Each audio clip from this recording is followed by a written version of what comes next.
Welcome back to the session. In the last session, we talked about research design, how well a research design will lead to a better output in the results of your research. Today, let's continue with the different types of research. I would like to take you all through a journey to make you understand these types of research without much worry. Okay, so imagine you are an explorer setting out on a journey to uncover the secrets of a vast and fascinating land called business research. Along this journey, you will encounter many different paths, each designed to reveal insights in unique ways. I would say these paths are known as the different types of research. So it is so much essential that you have to choose the right path to have an exciting or a successful adventure. Let's try to try to understand each path one by one so that you can choose the best based on your product or your business or your organization or your purpose of your research. The first path is exploratory research. I would call this as the curiosity trial. You start your journey in a dense, mysterious forest where the terrain is unknown. Your mission here isn't to find exact answers, but to explore or to dig deep or to know more. So you want a carefully listening and watching, trying to understand what's going on. This is what we call it as exploratory research. It's like, when a company launches a brand new product category, say futuristic bikes, for just an example, they don't know much about it yet, so they conduct interviews and focus groups with potential customers to gather good impressions and ideas about this futuristic product. It's a path of discovery where questions are born, but conclusions are still a work in progress. Moving to the next is the descriptive research, which we can call it as a map maker's route. So once you have explored, you move to a clearing where you begin mapping the landscape precisely, right? You describe the landmarks, rivers, and trees in detail. You aren't explaining why the rivers flow or why a tree grows here. Just trying to record carefully what is there and where it is and how it is being formed. So in maybe when we connect this map this to research, this is what we call it as descriptive research. Imagine a retailer who wants to know who their customers are. They conduct surveys to describe customer demographics like age, gender, shopping behavior, shopping habits, lifestyle. Knowing the lifestyle, trying to understand the favorite products or the favorite fragrances if it is a cosmetic product or connected to the product. They tend to understand the demographics of the customer. It's a quantitative snapshot of reality, giving us a structure and clarity without getting into the details or diving into the causes. Moving to the next is, the third type of research is causal research, or I would say explanatory research.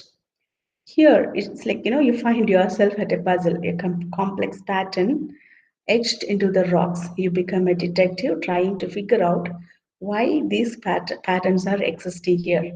In other terms, knowing the cause and the effect. Okay, this is called as causal or explanatory research. For example, a sales manager wonders if you reduce prices by, say, 10 or 15 percentage, will sales increase?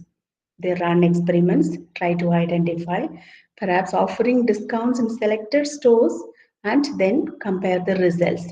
This path demands control, precision, and testing hypothesis. Most of the causal or the explanatory research puts together very clear hypothetical statements and then tends to analyze it in deep. Moving to the next fourth path is the evaluative research. probably the judge's court, right? As you proceed, you have arrived at a phase where decisions are made and judgments passed. Here, the job is to assess if something worked or not. Kind of, as the term itself spells it out, this is the evaluative research. For example, after marketing campaign, the company evaluates, did it brought, hiked up the sales, or it enhanced the brand awareness. Based on the objective, it will try to understand whether did it boost the brand, awareness of the product, of the brand. It tends to understand, right? Did sales go up, or was there enhancement in the engagement of customers?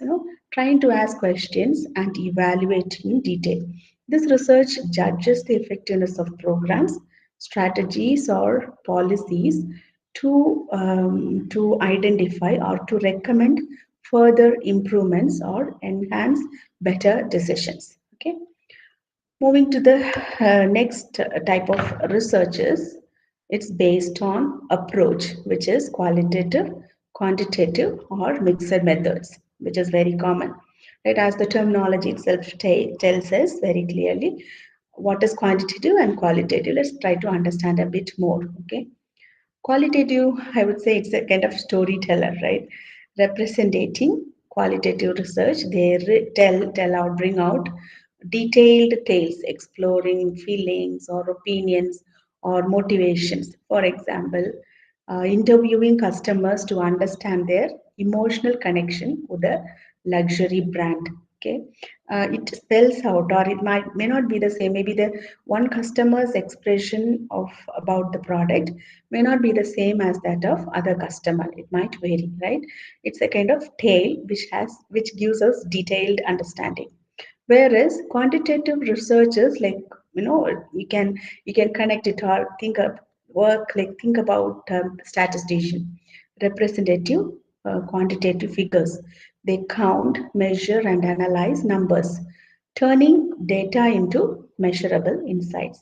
Like, commonly we tend to go for surveys, surveying hundreds of customers to rate satisfaction, or trying to understand the demand of the product, demand for the product in the market, and identify how customers feel after once they get the product in their hands.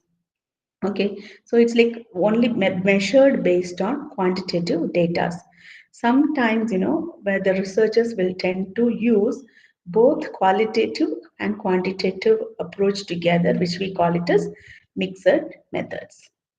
Moving to the next is based on methodology, where we have experimental research, survey research, longitudinal research, cross-sectional research, and case study research. Let's try to understand this a little more in deep. Okay, probably in the story that we are talking about, we can say that it is the modes of travel. Okay, what is this experimental research? I think most of us are familiar with. Say, for example, during the time of COVID, most of the scientists were, digging, trying to focus on bringing out a vaccine through various experiments, right? So most of the experimental research is conducted in laboratories or in the field, trying to observe certain impact, testing the cause and effect, like, a scientist who's testing with various combinations to find out, identify something new, or bring out something new. So this is like through field experiments in the field or in the laboratory, or depending upon the objective, the research is done through various experiments. Whereas in survey research, which is a common and widespread, the researchers sends out many questionnaires to collect the data from broad perspective, to many people, and collects the survey and then identifies, brings out the results. Whereas in the longitudinal results, it's a slow track. Okay, tracking changes over time. Say, for example, a business indulging in results in all the quarters, in the first quarter, second quarter, third and fourth, and then trying to compare how it has performed, trying to identify how the how the brand, or say if it is they are trying to identify loyalty, how this loyalty changes over time, how this loyalty changes from the set of customers at different ages. Okay, trying to, it's a slow track, but it steadily does the work. Cross-sectional research is a snapshot moment wherein a quick photo capturing data at one point, like measuring employee satisfaction on a particular instance. Okay, so case studies again, which is a very interesting type of research, wherein a particular case or a particular organization or a particular business or a particular focus point is looked upon, where closely tries to closely examine and do a thorough in-depth research to uncover secrets. The next methodology, I mean, next type of research is based on nature of data, which is primary and secondary. Okay, we know that primary research is like, it's a kind of first or fresh hand data, where the field researcher gathering stories from the field or from the marketplace or from the primary source where they can take it up, which is very raw and maybe I would say it's raw and unidentified. Okay, so fresh data which has to be analyzed and brought out into new stories or new results. Other and the other type is, the second type is secondary research, wherein trying to analyze with the data which is already existing or which has been taken already from the market space, or the reports which